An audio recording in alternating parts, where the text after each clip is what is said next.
Hello everyone and welcome to QuicksaveTV, your #1 source for Skyrim coverage on YouTube. And today I'm gonna show you how do you actually play the Civil War in Star Wars: The Old Republic. As you can see, I'm using Lego blocks here, the construction we've made, me and my girlfriend, because it's very hard to I found it very difficult to go to the actual war zone and record the specific footage I require to show you what I want to tell. So we created a small landscape of the Civil War where we have the Republican respawn, Republican high ground, Imperial high ground, left position on the map, middle position on the map, and right position on the map. They have different names. Left side has called the crash site, this one called the command center, and the right one called the generator. But they don't really look like this, so there's no point to call them like this. I'm going to refer to them as left, middle, and right. Now, there are also little dots right here. You can see here, here, here, here, here, here, and two in the imaginary underground we have under the command center. These are the power-ups. I'm going to talk about them also. Now, let's start with the specifically what to start with. There's so many I want to tell you. I actually even made the battle cruisers. Look at this. This is the Republican battle cruiser I've made, and exactly the same, to be fair, the Imperial battle cruiser, but it didn't fit, so I'm just going to go ahead and show it to you. Now I'm just going to put it out. Now, as you can see on the high grounds, there is 2 spots passage and 1 spot passage. That's how it's designed by developers. That's how the war zone is decided. So they divided. Basically, for the Republicans, the most preferable points to capture are middle and left.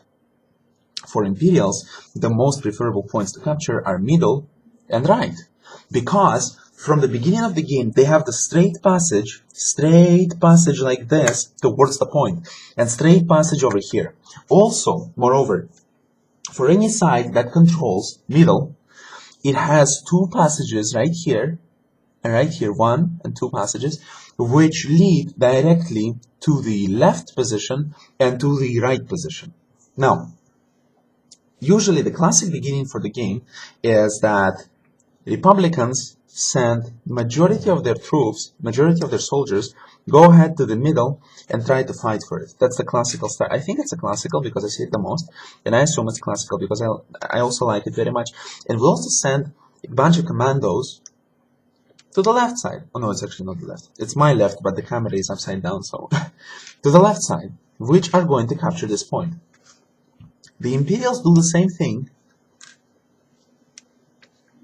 but they send it to the right position, and the rest of their commandos go straight here. Okay, now that we understand that this middle lane is the command center, let me just go ahead and remove the little tower so I can show you a little bit more specifically. What happens is that because the time it takes for each of the sides to reach the middle is exactly the same, they get there almost at the same time, and none of them gets priority one over another. And what happens is that we have this crazy fighting happening here between Imperials and Republicans, with a lot of tanking, healing, damage dealing, everything in between. And what happens is that there's absolute mess. It's very hard. If the teams are of equal size, it's very hard to get middle under control. Only very, very, very talented healing, tanking, and damage dealing, specifically killing healers first, removing anything that is like ignoring tanks, killing healers first, then killing DDs, controlling everyone, controlling the battlefield. That will help you win the battlefield. However, it does not often happen, as players do not usually have the synapses between one another, and it doesn't happen. While this battle is raging right here, the commando teams can easily capture the dots here and here. So basically it gets shared equally between Republic and the Empire. Again, because of the way it's designed, in order for Imperials to reach left, am I even correct? I think I messed up everything. Yes, I actually messed up everything. Wait a second. It's very hard to record upside down. Let me just show you again. Okay, perfect. Left dot. Is that correct? I think it's correct. No, it was correct. Jesus, Mike, just focus, alright? Was correct. Because of the way Battlefield is designed, it's much easier for Republicans to reach through this back door very easily, very quickly here. Much easier, much faster than Imperial's gonna go straight here and like that. It's like additional several seconds, and these seconds will matter in the long run because Republicans will have time to capture this node, and Imperials will have the same time to capture this node. Now, sometimes even one person is enough to do this job. One person is usually enough, but the point is that if the enemy decides to sabotage your capturing of this node, what's going to happen? This one commando, solo commando of the Republic, will be able to hinder capturing of this node indefinitely until you kill him. And that's why you would need 2 or sometimes even 3, depending on the strength of the group. If the individuals are exceptionally strong, 1 or 2 would be enough. 2 would be enough. 3 when the group is not so strong. Try to avoid going with a whole crowd to the node of your own team to capture it. Like in Imperial's case, it's the right node. In case of Republicans, it's the left node. Avoid massive garbage in here, because this way you're going to lose the middle node, which you don't want to do. After they capture the node, they go straight like this.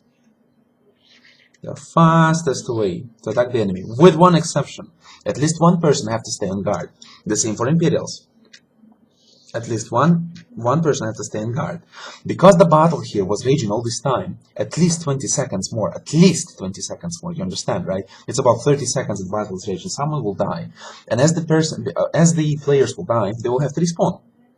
Again, to get here, they will have to respawn on the middle and go again from this line.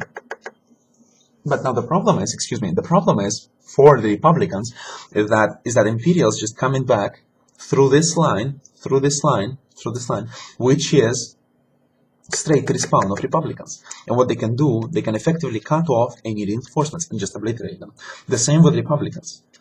You see, if the Imperials respawn right here, they will have to move through the cordon of the Republicans. The Republicans can easily cut off reinforcements like this. So it's all a little bit specifics of tactics and everything, but it's very nice to understand how does it actually work. Let's now assume that we move all the pieces of Imperials. We're going to be on the Republican side today. Let's assume that the Republicans have captured the central node. Okay? Now, if you captured the node, if you capture 2 nodes, do not rush to capture the 3rd node. It will be rarely feasible when the enemy team is strong for you to capture it quickly, and it will remove this additional firepower you have from you, which is not really nice. It's very, very silly, you see.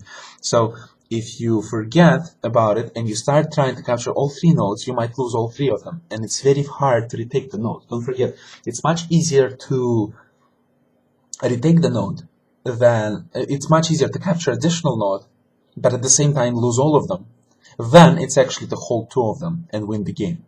That's the idea. So now we have 8 players in total on the operatives groups. Now you have to understand that since there are 4, we can almost equally divide them on each of the spots. We can put 2 on the left position, and we can put 6 right here to defend against Imperial attacks coming from here. They will attack you all the time. Also, a nice strategy is, if you control the middle, absolutely, just keep one person here, preferably a shadow, let's say, or a smuggler, anything that can easily reach the target, you know, and drop some dots on it, or just stun it, or control it. And the rest of the players can just control this position, and do not let Imperials drop from this position. By doing this, what will happen, Imperials will get torn apart from 5 players, quickly, and they will not be able to do anything to capture this node. The way over it for Imperials right now would be to go straight from the left position and go all the way like this from behind. It takes a lot more time. It takes additional, let's say, 20 seconds at least to go like this. For Shadow or for the Imperial Inquisitor, it would be faster. For Inquisitor, it will be faster to reach this distance, but again, it's a quite high distance, and it's very hard to reach it quickly. But if the enemy team is so focused on this and forgets about its node, you can ninja it by quickly sending one commando like this all the way around and capturing the node for your side. And it will be a really powerful strike against Republicans, because they're going to start panicking. They're going to start moving backwards. They're going to start trying to destroy the power node, drop some dots on them, damage over times, drop some stuns on them, and just wait until your reinforcements arrive. And the idea is now, whenever you defend whenever you defend your nodes, you don't want to kill the enemies. It's not necessary to kill the enemies. You can kill them, and it's nice, but you don't have to do that. Just as good, you can just drop several damage over times on the enemies, and they will not be able to capture the node. In order to capture any of the nodes, oh, I smashed some Republicans. In order to capture any of the nodes, such as left, middle, or right, you have to stand 8 seconds straight capturing it, doing nothing else, without receiving any damage.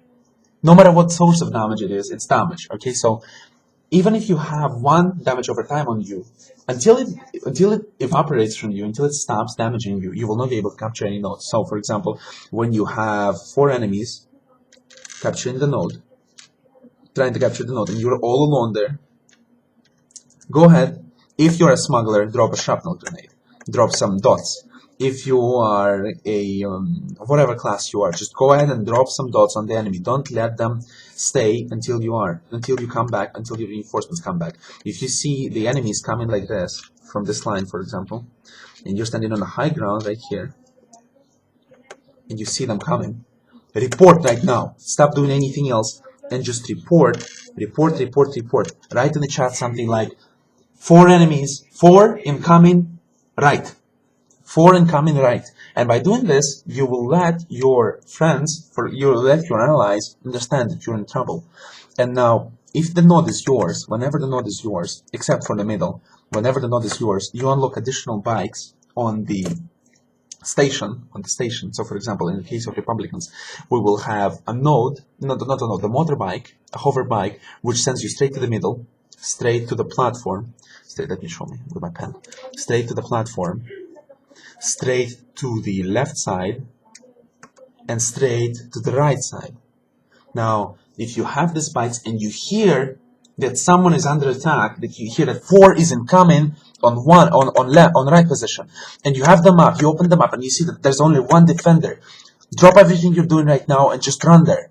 Defend the position at all costs. Don't lose it. But do not allow your other positions to get compromised as well. So, for example, if you control the middle, oh my goodness, I destroyed the battlefield. If you control the middle and the right, try to divide equally. If you see that the bulk of the enemy forces just attack you on the left, just leave like 1 or 2 people right here, and the rest, you can breach it through this little hole in the wall, and just go straight and reinforce it. Keep reinforcing, because enemy eventually will surrender. He will stop attacking you this recklessly, and you will be able to hold it. Don't forget, to defend effectively, you don't need as many units as enemy has. You can have less, but you can still effectively defend against the enemy. It's all about tactics. It's all about attacking the enemy properly. But what I'm telling you here is positioning. How do you position? Once you finish and you see that the enemy stops attacking you so aggressively, just leave 1 or 2 people again here and move all the way quickly back to the center and status report all the time. If you guys on center see that someone is trying to attack you more than you can handle, like for example more than 1 basically, 2, 3, report that they are attacking you, so 1 of them can come back, because coming from center to the left, the right or left takes much less time than coming from left or right to the center. You can also come from left to right and from right to left easily under the tunnel, as there are also 2 power-ups under it, which give you the boost of speed for several seconds, which will allow you to bridge this gigantic distance rather quickly. Now, there's also some other power-ups on the battlefield. Here, 1 here, here, here, here, here, and here. They are all different. Mostly that's overcharge and healing. I think one of them here is overcharge. This one is healing, I think. This one is also overcharge. Overcharge. Excuse me, healing. They are very important, as they can mean difference between capturing or not capturing the node. Now, that would be it about the strategy. Also, I would like to tell you that as you fight, do not focus on fighting 1 enemy. It's very good to kill 1 enemy when you're fighting him, but don't forget, you might lose the game because of this, and then you get less commendations, you get less valor, you get less credits. That's very important to remember. You have to balance out what you're doing. You have to be careful, okay? Because if you don't, what's going to happen is that you're going to have a lot of medals, but your team's going to lose the game, and you will end up with less commendations than you would if you would win the game. You have to be careful and turn off tunnel vision. Use the map use status reports, and divide equally on each of the points so you can defend them. Don't forget, your idea is to win the game, and the game will be quite lengthy because that's how it works. It's a triple domination, and in triple domination, each individual kill doesn't really matter. What matters is the control of the nodes, of the points, and if you control them, you will be successful, you will win. But it's very important to remember that if you forget about it and you start chasing individual enemies, what's going to happen is that you're not going to bring any utility to your team, and you will actually lose the game for no reason when you could actually have won. There's no reason to give away the victory like this. So go ahead, focus, and work with your team. Status report, divide equally, use the map, play strategically. Thank you very much for watching. It was Mike Pushkin with QuickSaveTV. I hope you enjoyed the video and enjoyed my commentary. If you did, go ahead, subscribe, like, and favorite the video. It was great having you here. Go ahead and ask additional questions. I will be glad to answer them. Have a great day and good luck with the civil war in the Star Wars The Old Republic.